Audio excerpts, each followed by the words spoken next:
Alright, so I've got a Buick Cross here. Just the other day was here for brakes, right? Woman shows up, she says she has a squealing noise. So as soon as she shows up, she's like, here, take it out for a test drive. So all I did was move it forward a little bit. I could hear the noise. I went on it. Well, I jacked up the car, took off one wheel, and I was like, yeah, your brake pads are low. So, you know, I told her all you're gonna need is brake pads. So I go ahead, do the job, right? It's all done. Take it out for a test drive, and every time I hit the brake pedal, I could feel a pulsing coming through the steering wheel and the brake pedal, and I'm like, crap, this thing has warped rotors.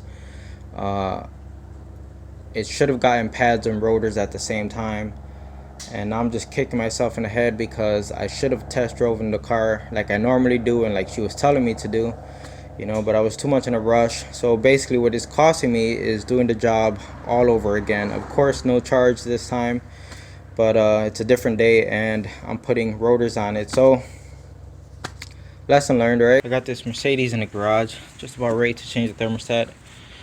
The coolant, it was filled inside the tank, but it looks like water. I mean, if you look at this, that just looks like nasty old water. Okay, it doesn't look like actual antifreeze, so that's not good, especially winter time, you know. So we're gonna go ahead and try to get out as much as we can and replace it with actual antifreeze. Another thing I noticed is I'm not too familiar with, you know, with Euro cars, you know, BMWs, Mercedes, blah blah blah, right?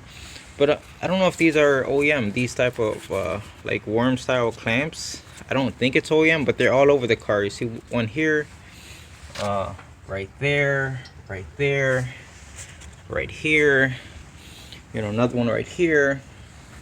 One thing I noticed is as soon as I disconnected this from right here, I go to turn the hose, and look how easy this moves. And I have not touched that clamp down there. Look at this. You know, I don't know, I just can't.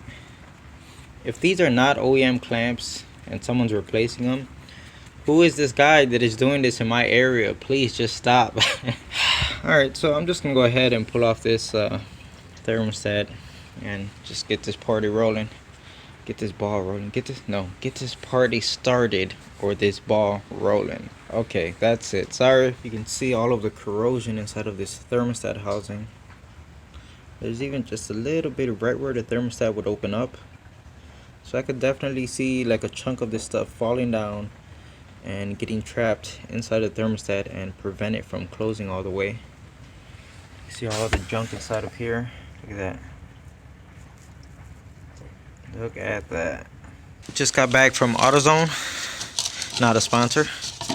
Got a Duralast unit. Hopefully we'll find out if it works, right?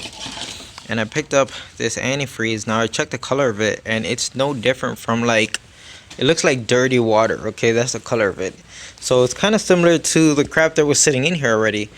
So maybe there was no water in this, or water alone in this engine. Maybe it was just coolant of that kind that just kind of looks like dirty water. If you ask me, that's a bad idea. Your coolant should not look like, I mean, like the manufacturing, okay? You should not manufacture coolant that looks like dirty water. It should be a color, you know, pink, blue, red, whatever, orange. But the color of like dirty water, come on now. It's kind of hard to distinguish it. But in the case that I'm wrong, saying that there was water inside the system, talking shit for no reason, I regret nothing. The truck has been running for just a few minutes. I want to say maybe like 10 to 15 minutes. And we are already at 196. You can see right there, 98. So it is warming up. Before I couldn't go past, I think it wouldn't go past like 167 or something like that. So it's warming up, it's getting up to temperature, that's good. This one's gonna pretty much be all set after this. Got a Ram 1500 here. Owner dropped it off because he went to a tire shop recently and they told him you need stabilizer links, it'll cost this much to change it, and he was like, no, it's alright, I got a guy that could do it. So he brings it over with the new parts, right? He goes home. First of all, bring it in the garage, jack the front end up, check the stabilizer links, and number one, we got the wrong parts from AutoZone. He's got like these straight, let's show you. See the stabilizer links? They're like the straight kind, just like a rod. And the ones AutoZone sold him are like the regular like Z-shaped ones, you know, with a ball joint on each side. So you got the wrong parts. And then number two, there's nothing wrong with these stabilizer links. I think the tire shop he took it to was just trying to make a quick buck, you know? Hey, your car needs this, even though you really don't need it.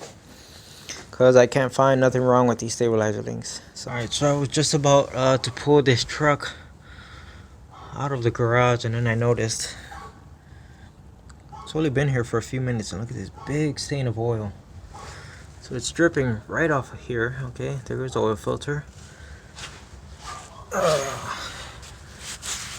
There's no way I could possibly do this with one hand. But let's check the filter just for the hell of it. Look at that, with my hand. Alright, so looks like he recently had a oil change and the filter is not completely tightened. So I'm gonna go ahead and tighten that for him, take care of the problem while it's here. So I got my socket on the filter, as you can see, my ratchet. And at this point, I want to say I've already turned that filter maybe 3 complete turns so far. And look at this.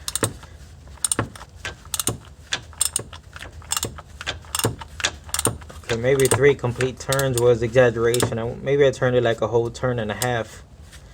But look how much it's still going. And now it's starting to get tight. I don't want to go crazy with it, but that is crazy how loose it was. Alright, so we got a Ford F150 here. This one just came in on a tow truck. Now I started it outside while it was parked on the street. It lasted for about 5 seconds and then stalled. Turned it back on and I was able to make it inside the garage. Don't know what's going on here, but look at this hack. That's a good sign that you're gonna have a good time fixing a car like this, right? So a little story on it. I talked to the owner and he said he was on the expressway, and he said even holding the accelerator pedal down, he said it started to stall, like it had no power, and it just kept like stumbling, getting worse and worse, and the more he tried to give it gas, it just kept stumbling until, you know, obviously turned off. To me that sounds like loss of fuel. We may have potentially a bad fuel pump here, and that's kind of how it felt out there when it turned on just fine, and after about 5 seconds it didn't just like shut off like instantly. It was like it started to stumble and then shut off. So first time in tackle is fuel. See what's going on here. So the only code we have on this F150 is a P1000, which is weird. Alright, so something definitely weird going on here. When I first connected my scanner to command the fuel pump on, it was turning on and off just fine. And now it's at a point where it's not doing anything. And sometimes it does sound like it does turn on, but it's making a really weird noise. And right now we're at the point where I hit the button and nothing is happening. So let's try to turn it on and listen.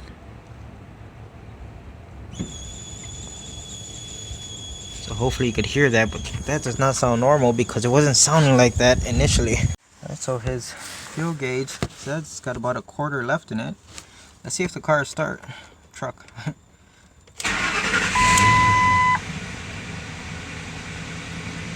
Let's go ahead and turn on the pump again.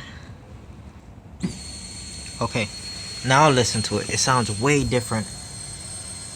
To me that sounds like what a pump should sound like. Turn it off. Okay, it's off. Turn it back on again.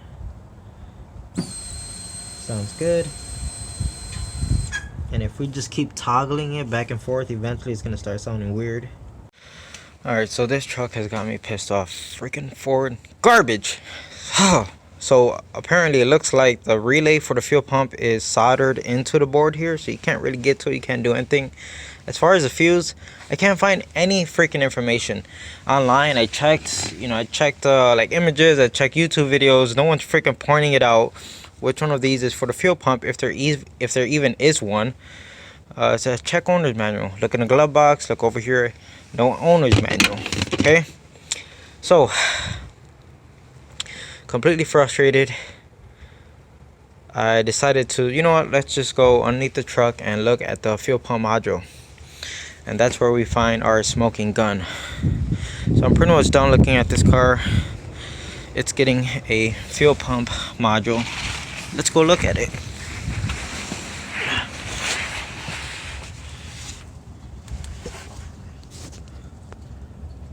Look at that.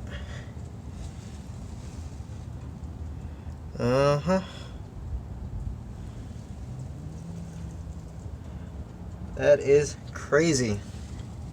Okay, so it's a done deal. It's gonna get a module before anything else and then go from there. Alright, so back with this Ford, we have a brand new module straight from the dealer, so no aftermarket dormant crap. It's got these new fasteners or studs that are pretty much gonna raise the module about 1/4 inch off of the frame, so it's not directly touching the frame, so that's a good thing. I already put anti-seize on the threads and I've sprayed everything with some corrosion inhibitor. And I've also sprayed the back of the module here, and I have a little bit more to spray, as you can see, just to try to protect it from the elements as best as we can. Here goes the old module. It came off in pieces. Yeah, it looks pretty bad. So after I told the owner that this is what's wrong and where it's located, he said it all makes sense, because he noticed on days whenever it was raining, it would start to act up on him. Or even one time he said he took it through a car wash, and after the car wash he had to leave it sitting in the parking lot because it wouldn't run, and when he came back the next day, then the car would start up and drive. So yep, it all makes sense, huh? And there we go, it's all set, it's all put together and bolted down. Oh, what do you know, the truck actually runs, and it runs just fine now. No more stumbling or anything like that. Go figure. Got a Chevy Malibu here. It got dropped off because the driver's side wiper works, but the passenger side does not work. So I was able to get this linkage off. This side was still connected and this side popped off. Now I did have a bushing, but I removed it because I had to go to AutoZone, and I wanted to compare the old one up to the new pieces to make sure we're getting the right one. And I swear, this is like the only time the dormant is actually useful, is when you go like to the help section and they have just the right part that you need for it, which is like an oddball part. Normally you would have to like replace the whole assembly or something like that. This is the few times that I actually appreciate dormant is when they have little oddball things like this. But as you can see, they are exactly the same. So the problem I was having here is I can't get this cowl off of here, and part of the reason is because I can't get the wiper arms off. No matter how much I try, they will not come off. So luckily this linkage that's separated, you know, if you raise this up, I have just enough space to get in there. You can see where it pops in. One of them is right there, another end is right there. So I have just enough clearance to get in there and pop this one in. But first I have to attempt to pop these new bushings inside of here. Hopefully everything goes okay. Alright, so I got one side done. As you can see, just using the vise right here to get this done. Using a socket that fits the new bushing perfectly. Then I'm just using a spacer on the back side so the bushing has space to go into and it doesn't hit the actual vise.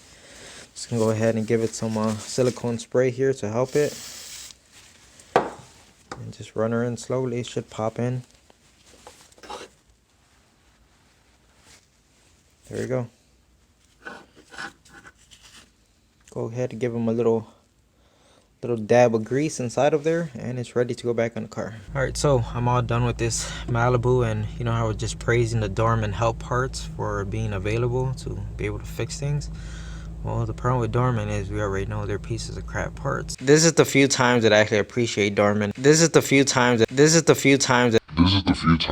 appreciate dormant. I made the customer aware of this, told her that there's a very high chance that this could fail again, and it's why I'm not charging her for this repair, because I do feel like it's gonna fail again because the bushings, there just isn't enough positive engagement when you pop them in. It just, like I said, they pop right off so easily. I told her if it happens again, she's gonna have no choice but to replace the entire assembly. And yeah, that's it. So it sucks because I don't feel right charging someone for this, knowing that it's most likely gonna fail again. Got a 2000 Honda Accord here. Today we're doing the front brake pads in classic seized pin on the bottom. Had to torch it up real good. It took a good while to get that bad boy out, but here it is, all nice and hot and toasty. Got some AC Delco pads for the front here. It's also gonna get a new master cylinder because the brake pedal goes all the way to the floor. I already diagnosed it. It is a master cylinder. There's no leaks on the car. The brake fluid is completely topped off, and I noticed that if you push the brake slowly, you do get some pressure. It's not great, but it's enough to stop the car. But if you push it at a normal rate, the pedal just goes all the way to the floor. So it's going to get a new master, and it's what I have in this box right here. What else? So yeah, so I'm just gonna go ahead and knock this out today. Earlier I had a, what is it, Nissan Altima, like a 2002 or something like that, 2003, I don't know. Anyway, she came here for an oil change, and once again, she did not bring an oil filter. Some of you guys may remember this car, okay? Like the subframe's all rotted out, just a piece of crap Nissan, right? So last time she brought it here for an oil change, she said, oh, I picked up my oil at a gas station, so obviously they don't sell filters there, and she's like, I forgot to get a filter. So I was like, hey, you know what, all right, if you gave me the green light, it's your car. So we changed the oil, reused the old filter, right? And that was months ago. So she shows up today for another oil change, and I made sure to remind her a few days ago, hey, make sure you get a filter. She said, okay. So today I asked her, where's the filter? Oh, I forgot it. You know what? I told her, go get a filter. I told her, last time you skipped out on a filter. Like, I have no idea how long this filter has been on this engine. And you can't just keep adding oil whenever you do oil change and not change the filter. So she had to get an Uber to go to AutoZone and pick up a oil filter. So a quick oil change turned into, you know, almost like a 45-minute job, because I'm here waiting on someone to drop off an oil filter. Alright, so it's like 3 days later, and I got this Jeep Grand Cherokee back in the garage. It's the one that I just put the front right caliper on it, and it is here because it kept stalling on the owner. I was able to pull it into the garage, and he's just here. This thing is not happy. Sounds like it's misfiring like crazy. So I just connected the scanner. Let's see what we can find out. Alright, so here's the only code we have, which is super weird. I've never seen a code like this before. Alright. Alright, so I tried to pull up some misfire data, and there really wasn't much to see there. I mean, it was like one misfire on cylinder 7, but that's about it. This engine sounds really bad. So I turned it off, and I decided to check the oil. I cleaned the dipstick, and I put the dipstick back in, and as you can see, if I get this to focus, there's absolutely nothing registering on this dipstick. And to show you I'm not exaggerating, you can see it's clean right now, okay?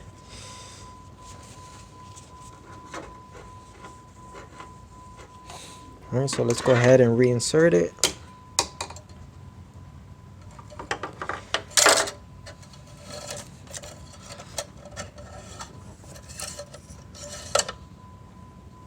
All the way in. Go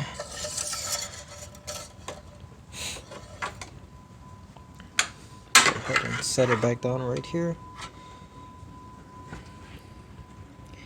Okay, so I'm not crazy, right? There's nothing there. Looks just as dry as when I put it in.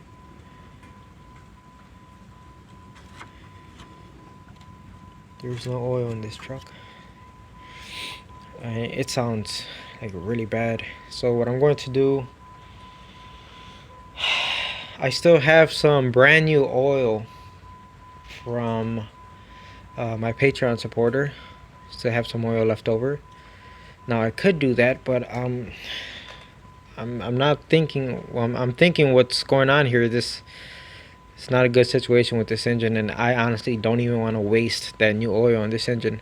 So what I'm going to do for the moment is I'm going to pour that used oil in here that I have. And don't worry, it came out of a Mercedes that I just changed the oil today. So nothing but the finest. But let's see if it makes a difference. If it does make a difference, then I'll drain the old oil out of it and we'll put some good stuff in. But honestly, it's kind of a waste because this thing is going through oil like crazy. I mean, she puts oil in it, like completely fills it up, and within, she says, like just a few days, and by that I mean like 3 to 4 days, she says it's completely empty. That's crazy. But let's go ahead and let's go ahead and give it a go. All right, so just a short update. Filled it up with oil, turned it on. Did not make a difference. It still sounds really bad. Just about out of time right now in the garage, so I'm not gonna look at this much longer. Gotta go inside the house, take care of the kids, and then I'll be out here later on tonight, and hopefully I could figure out what's going on here. All right, so I'm back out here with the Jeep. Now I used my scope and I just put my my tool on each of the coils to see if they were firing, and so far everything looks okay. All right, so I know the misfires is not the reason why the truck is running crappy. It's more like a side effect. But because we had codes for 5 and 7, I wanted to pull the plug out of number 5 and just look at it. And honestly, it doesn't look too bad. I don't see anything that jumps out at me or looks really alarming. Alright, so I turned off the engine because it was just too loud and it's hard to hear me talk over it, okay? So I got 2 channels going on the scope. I got this one connected on the fuse for the fuel injector, so I got my current clamp on it. And my other channel, which is basically a sync, is going to fuel injector number 2 down there. And this is what I'm getting, okay? So the yellow line is going to be my current clamp, and the green line, where we occasionally see activity up there, is going to be that single injector firing. And you could see, if you look at the current clamp, the yellow line, occasionally we have something weird going on right there. You see that? You see it repeats itself. And if I were to let this play out as the engine's running, you see this very consistent. Sometimes it would go away, but most of the time it's there. So that right there just really jumps out at me that something is not right. Alright, so I got another capture here, and let's just look at the mountains. Let's call them mountains, okay? You can see when we get to injector 1, which is this one right here, the mountain for injector 1 does not match the others. Okay, and I don't think injector 1 is the only problem here. The engine just runs way too rough for it to be a single cylinder misfire. I just don't believe it. And if we let this play out, in a longer time, you'll see there's more than one place where it looks like it's acting up. So yeah, there's got to be more than one problem on why this engine is running so rough. Is it more than one fuel injector? Alright, so it's me from the future. I'm here editing this video that you're about to watch, or you're watching right now, okay? And I just want to throw this in there, okay? So when I was shooting all of this, looking at this Jeep, I initially thought that all of this right here was normal, right? These are good current ramps for fuel injectors. And on number 1, we have something going on funky, number 1, right? I was like, oh, we have a problem right here. And occasionally it kept popping up. I'm like, all right, so there's something wrong with this fuel injector and maybe another one. But I even mentioned it in this video right here. I was like, but that does not explain why it's running so poorly, because 1 or 2 bad fuel injectors is not going to make a truck run this poorly. Like, there has to be something else going on. So that night, I came in the house, I pull out my Scanner Danner book, and just to read up on some information on fuel injectors, right? Now, just to throw this out there, I am no professional, don't claim to be one. At best, I'm an enthusiast, okay? I like fixing cars. I've never taken any classes, so everything I know is self-taught and watching actual professionals on YouTube that I subscribe to. So, like, I'm no professional, okay? So basically, I'm trying to interpret this data the best I can and put it together for you guys, okay? So anyway, I come in here, I look at the book, right? And look what I found. It just kind of blew my mind. So we have a shorted and a good injector. Okay, you see this? Current ramp is a shorted winding. Look at that. See what that looks like? Look at this. Look at that. That looks very similar, okay? And the one that I thought was actually bad, look at that current ramp, right? See how it looks? Look at this. If you come in the book, a good ramp. Isn't that something? So basically, when I was recording this video right here, I thought all of this was normal and this was bad, right? We'd occasionally have a bad injector. But no, it's actually the other way around. This injector number 1, that is a normal current ramp. All of these are shorted. Isn't that crazy? I mean, it just kind of blew my mind when I pulled out this book and I found this information in here. So I was like, this explains, and I even mentioned it in this video right here. I was like, this explains why this truck is running so poorly. Because I was like, there's no way in heck, if it was 1 or 2 bad fuel injectors, it's not going to cause the truck to stumble and run as bad as it does. But seeing that it's actually the other way around and we have multiple bad fuel injectors, that makes a lot more sense. Oh, wow, it's crazy out here. It's a done deal with that Jeep. I had nothing to do, so I was going to pull the Jeep in and continue looking at it to maybe try to figure out what's going on. But the owner, she already bought a new car. She's tired of this one. The amount of oil that it burns through, all the other problems, the heat doesn't work well, you know, and now this potential problem that's causing the car from really running too well could cost her a lot of money, and she said she was just done. She didn't want to waste any money, so I actually came out here to pull the truck into the garage, and I was like, I might as well just look at it because I got nothing else to do. And I did not even know she was here. By the time I got to the truck, she was already waiting next to it. She's like, yeah, I'm here to just clean out the truck. I already called a tow truck company. The car's gonna get scrapped, and she said she already bought a different car. So my plans of continuing to look at the car to get down to the bottom of what's actually wrong with it are done for. So we're never really gonna find out what was ever wrong with this Jeep. Just a bunch of speculation at this point. So that's it. I'm just gonna help her pull the plates off of it, and that's it. I just finished doing the front brakes on this Kia. I don't know, I can't remember what it is.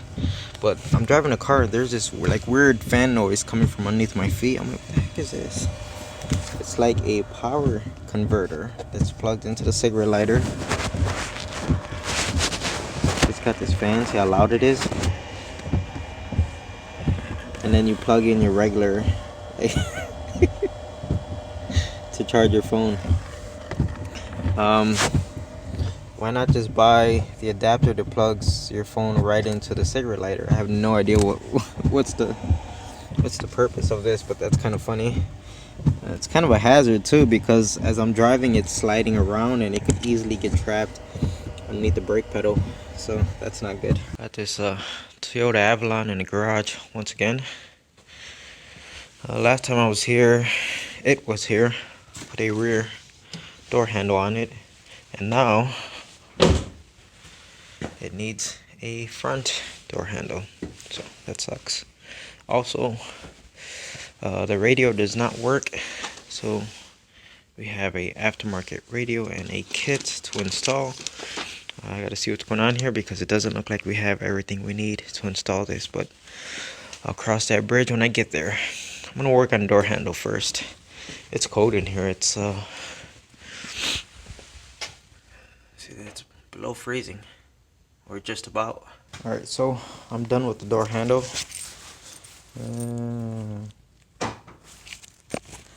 Lock the door. Doesn't open. And the unlock button does not yet work, so I have to use the key.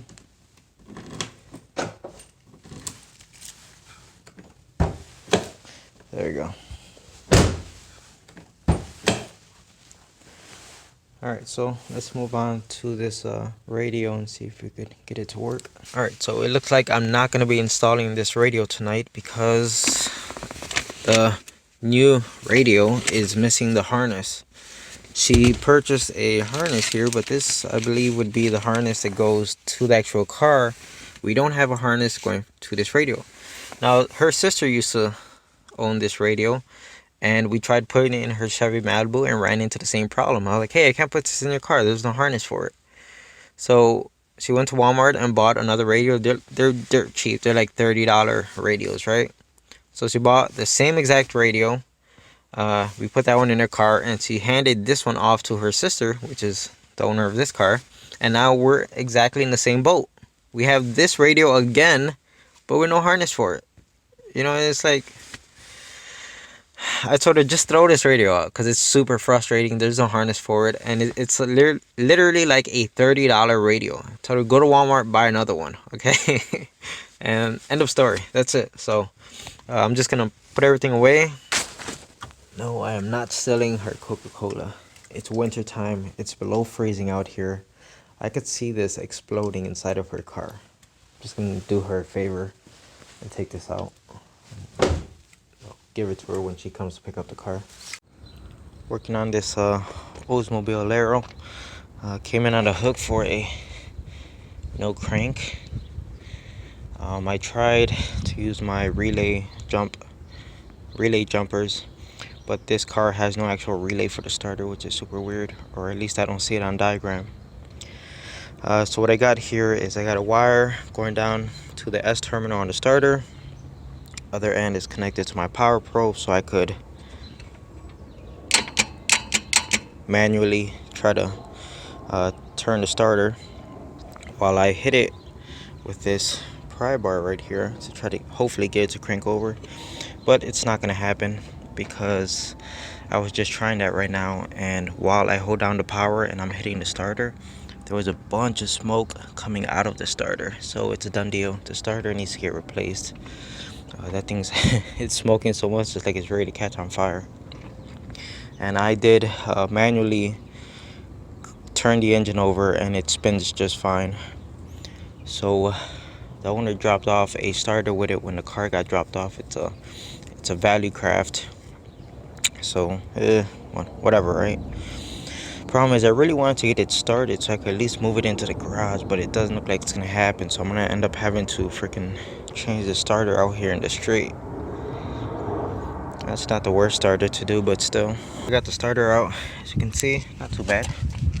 Everyone knows it's a pretty easy starter job. Now, like 2 days ago, he was having issues with it starting. He said it was turning into like a slow crank. He went to the nearest shop, wherever he was at, and they sold him a alternator. And then the very next day, it's happening again, but it's getting worse until eventually it turned into a no crank. And it's because the starter was starting to seize up, and that's why it was pretty much smoking right now, because it doesn't want to turn. So I just told him, well, most likely they sold you an alternator for no freaking reason. It is what it is. Let's get the new part. Alright, so the starter is installed. Let's go for the very first startup. And there we go. Like magic. Alright, that's crazy. So I just finished up with that Alero. Owner picked it up. I got the story from him. So he went to one of these little quick shops, right? Or smaller shops. Because of the starting issue, they ran a test on his alternator and said it wasn't putting out the voltage that it should. So they charged him $55 for that, and then he told him it would be, X amount of money to change the alternator. It was like $340, something like that. And the $55 or the $50 for diagnosing did not go towards the repair. And then when they were replacing the alternator, they actually broke the bracket. So then they had to go to the salvage yard, and then of course they make him pay for the part and pay for the time of the employee to go to the salvage yard. At the end of the day, he paid almost $500 to have an alternator changed that most likely wasn't even bad to begin with. His real problem was the starter all along. And $500, that is crazy. And then the alternator is right on top. I mean, when I do those, I don't even charge a lot of money because it's so easy. That is crazy. It's absurd, but it is what it is. I have this Volkswagen Jetta that's here for new CV shafts. As you can see, the boots are torn on both sides of the car. So the owner wants me to do them, but I just noticed this right here. Yeah, don't know if I'm gonna be able to do this. I mean, I'll give it a go, but no guarantees. And just like that, out with the old, in with the new. And in no way, shape, or form did it take me multiple tools and 2 hours worth of work. Easy.